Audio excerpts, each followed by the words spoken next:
Hi, everyone. My name is Eugene Mitchell, and in this presentation, I am applying Unit 3 quality tools to real examples. First, I use FMEA on an air fryer. Then I use QFD on the company where I work, Mitchell One's customer care department. And finally, I use process capability analysis to look at customer care hold times, where the department has improved from about 40 calls on hold and about 1 hour hold time to about 21 calls in 25 minutes. So this overview sets up the three tools. FMEA is about preventing failure before the customer gets hurt or frustrated. QFD is about listening to the customer and translating their needs into measurable service results. Process capability is about whether the process is consistent enough to hit a target.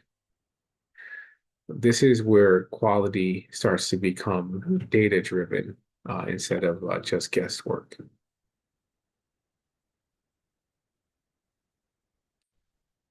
For FMEA, I chose an air fryer because it's a simple household product I happened to purchase recently, but it has real quality and safety risks. The basic FMEA logic is straightforward. Identify how the product could fail and what the effect of that would be. And then I rate the severity, occurrence, and detection. Multiplying these three numbers gives the RPN, or risk priority number. The higher the RPN, the more attention that the failure mode should get.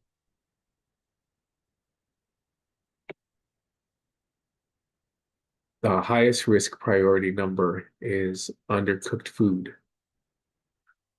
with an RPN of 288. That may not sound as dramatic as a fire risk, but it's more likely to happen in the daily use because people overload the basket or they guess what temperature they should be cooking at or the time they should be cooking. The latch or the handle is the next issue at 140, and the smoke or overheat risk is 120. FMEA helps me see that the most serious problem is not always the highest priority. And priority depends on severity, occurrence, and detection together.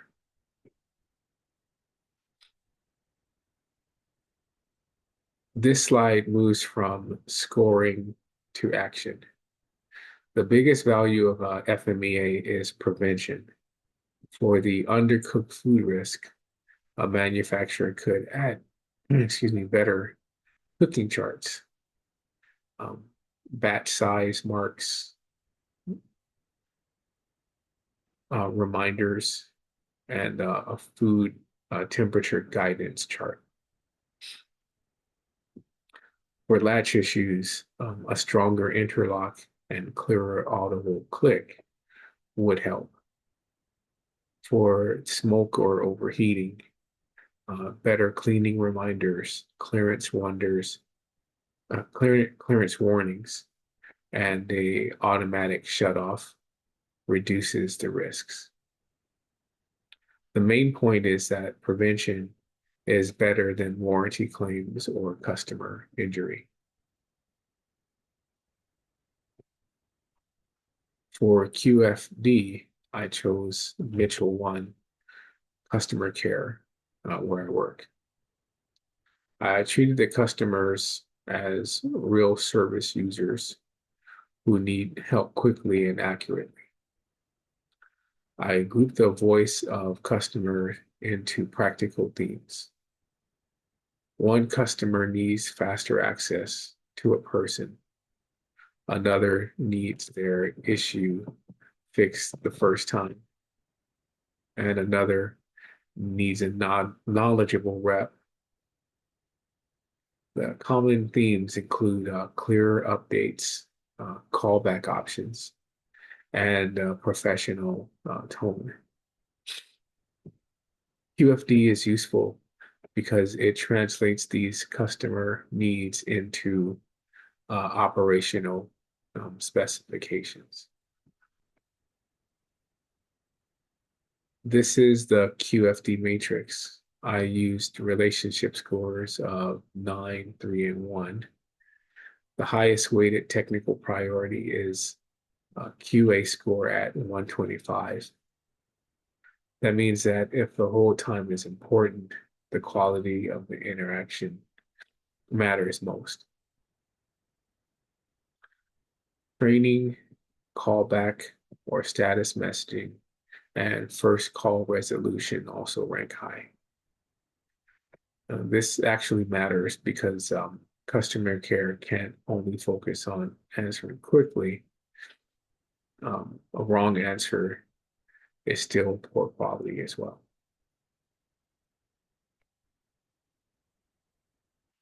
The improvement focus from QFD is balanced. The department should keep reducing the hold time, but the matrix also says not to chase just speed alone.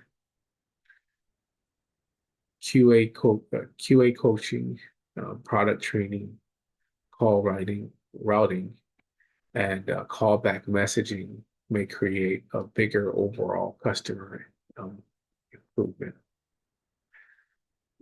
In my experience, customers generally want speed, but they also want someone who they're talking to that can actually solve the issue as well.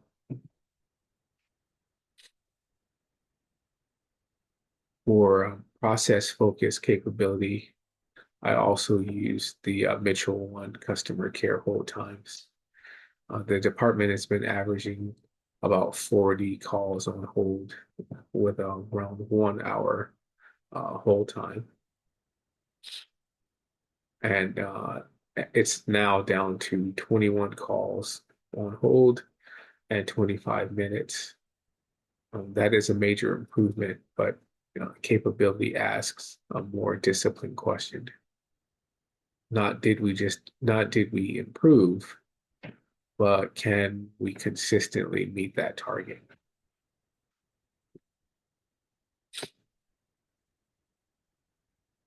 Here are the 10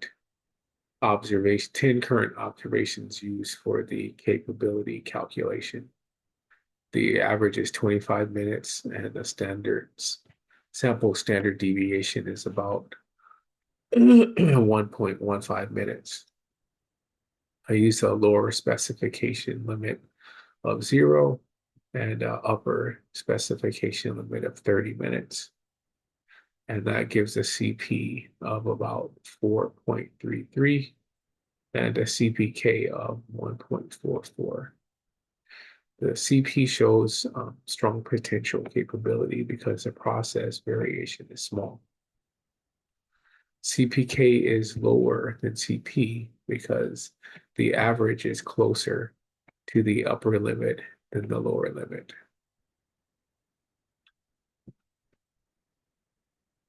In plain English, the process is more consistent now, but there is still more value in moving the average closer to a 20-minute hold.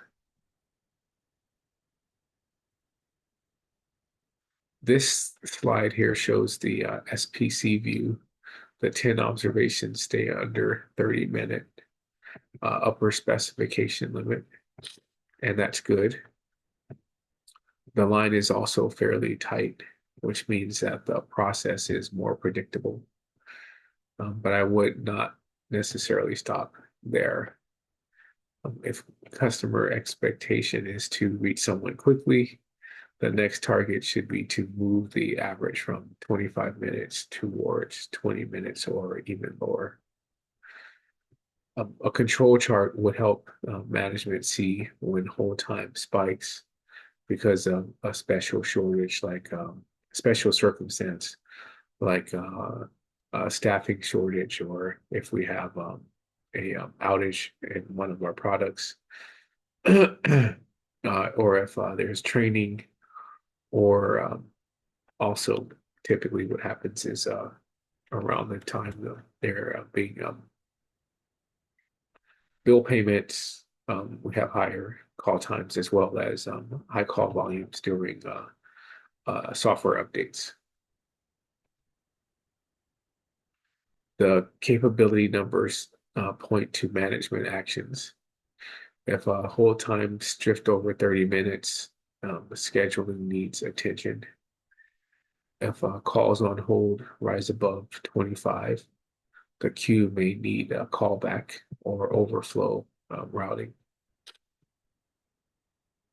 If the first call resolution falls, the training and knowledge base quality may be the issue. The key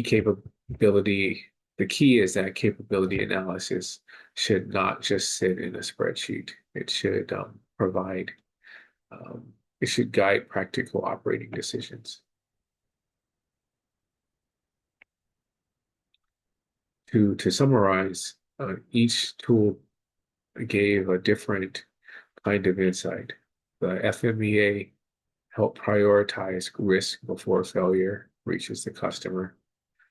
QFD helped turn customer needs into measurable service specifications. And process capabilities showed whether the improved customer care process can consistently meet a target. The big takeaway is that the quality tools do not replace judgment. They make judgment better by giving some level of structure and data.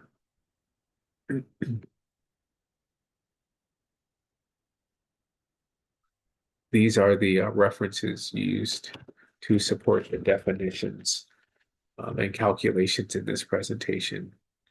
The ASQ sources support FMEA, QFD, SBC, and control charts.